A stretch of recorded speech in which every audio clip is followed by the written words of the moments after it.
नमस्कार। Between lines with नीलू रंजन में आपका स्वागत है। आज हम बात करेंगे चुनाव आयोग से बड़ी खबरें आ रही हैं। एक तो जो ईवीएम है उसमें भी बदलाव कर रहा है। अगर आप बिहार में ये शुरू हो जाएगा, इस बार जो बिहार में चुनाव होगा उसमें आपको ईवीएम बदला हुआ नजर आएगा। और इसके साथ ही पूरे देश में जो एसआईआर शुरू होने वाला है, पूरे देश में, बिहार में अभी हुआ है और पूरे देश में होगा, उसमें से कितने लोगों को अपना कोई भी पहचान पत्र नहीं देना होगा, उनका अपने आप उसमें नाम आ जाएगा। ये दो बड़ी बातें जो हैं चुनाव आयोग से आज आ रही हैं। तो सबसे पहले हम बात करते हैं एसआईआर की, क्योंकि एसआईआर काफी लंबे समय चल रहा है। उसके बाद जो ईवीएम में बदलाव हो रहा है उसके बारे में बात करेंगे।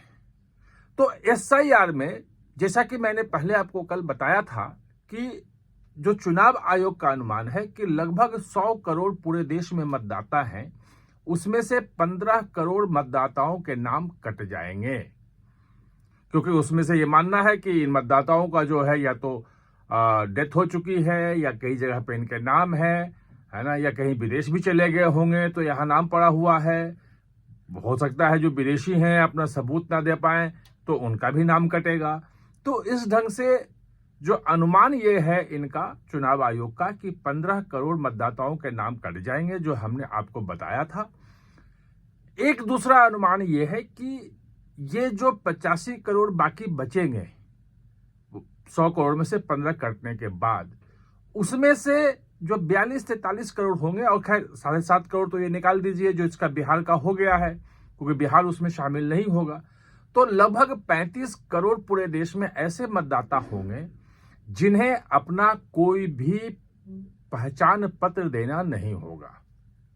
अगर वो जिंदा है, उनके पास फॉर्म पहुंचेगा और उन्होंने फॉर्म भर दिया तो अपने आप उनका नाम मतदाता सूची में आगे भी रहेगा। ये वो लोग हैं जिनका पहले जो पुराना एसआईआर हुआ था उस वक्त वोटर लिस्ट में नाम था और वो अभी जिंदा है।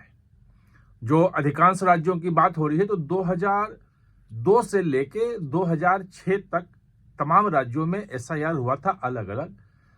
कहा जाता है कि सबसे लास्ट में जो हुआ था शायद पंजाब में हुआ था, 2006 में हुआ था। बाकी सभी राज्यों में हुआ था, उसके बाद एसआईआर हुआ ही नहीं। तो वो जो अब एसआईआर होगा, तो जो उस वक्त उस राज्य में एसआईआर हुआ था उसमें जिसका नाम था वो उसको अब कोई प्रमाण पत्र देने की जरूरत नहीं है, लेकिन उसके बच्चे जो हैं उनको अपना देना पड़ेगा। जिस ढंग से बिहार में हुआ था वही फॉर्मूला यहां भी रहेगा। और बिहार में भी कहा गया था कि लगभग 3 करोड़ ऐसे मतदाता होंगे, 4 करोड़, जिनको अपना कोई जन्म प्रमाण पत्र, आवासीय प्रमाण पत्र ये सब देने की जरूरत नहीं है, क्योंकि उनका नाम 2003 में जो एसआईआर हुआ था उस समय मतदाता सूची में था। अब जो ईवीएम को लेकर खबर आ रही है वो ये है कि ईवीएम में जो ऊपर, जब ईवीएम आप जाते हैं वोट डालने के लिए, तो आपने ध्यान दिया होगा कि ऊपर एक कागज लगा होता है। कागज के सामने जो पार्टी का चुनाव चिन्ह होता है, कैंडिडेट का नाम होता है, छोटा सा उसका कैंडिडेट का फोटो भी होता है, और उसी के आगे बना होता है जहां आप दबाते हैं वोट करते हैं। ये स्टैंडर्ड फॉर्मेट है जो उसको ऊपर कागज चिपकाया जाता है। अभी ये ब्लैक एंड व्हाइट में होता था, कलर नहीं होता था।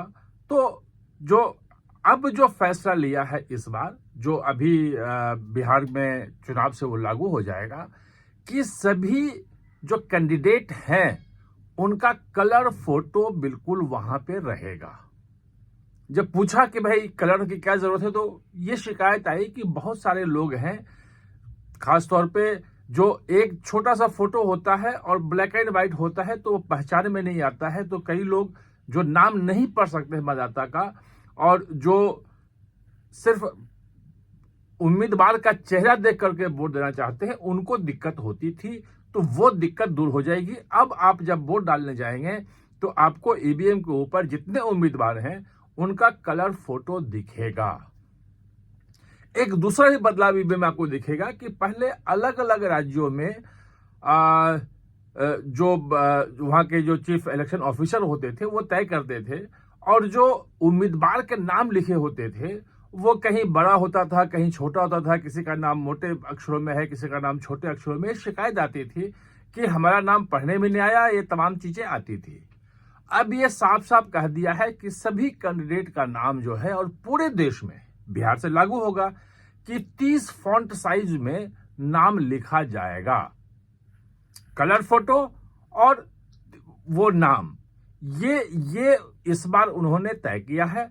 इसके अलावा एक चीज जो आई है सामने, वो ये कि जो कागज है वो खरीदारी जो करता है राज्य का जो चुनाव आयोग है वो करता है, तो उसमें स्टैंडर्ड मेंटेन कर दिया है कि आपको इसी स्टैंडर्ड के कागज का यूज करना होगा, यानी ताकि फोटो बिल्कुल साफ साफ दिख सके, नाम जो प्रिंट हो रहा है वो प्रिंट से साफ साफ दिख सके। ये तमाम बदलाव जो है इस बार चुनाव आयोग ने किया है, और ये पूरा का पूरा बदलाव आपको बिहार के चुनाव से दिखेगा। आप हमारे साथ चर्चा में जुड़े, इसके लिए बहुत बहुत धन्यवाद।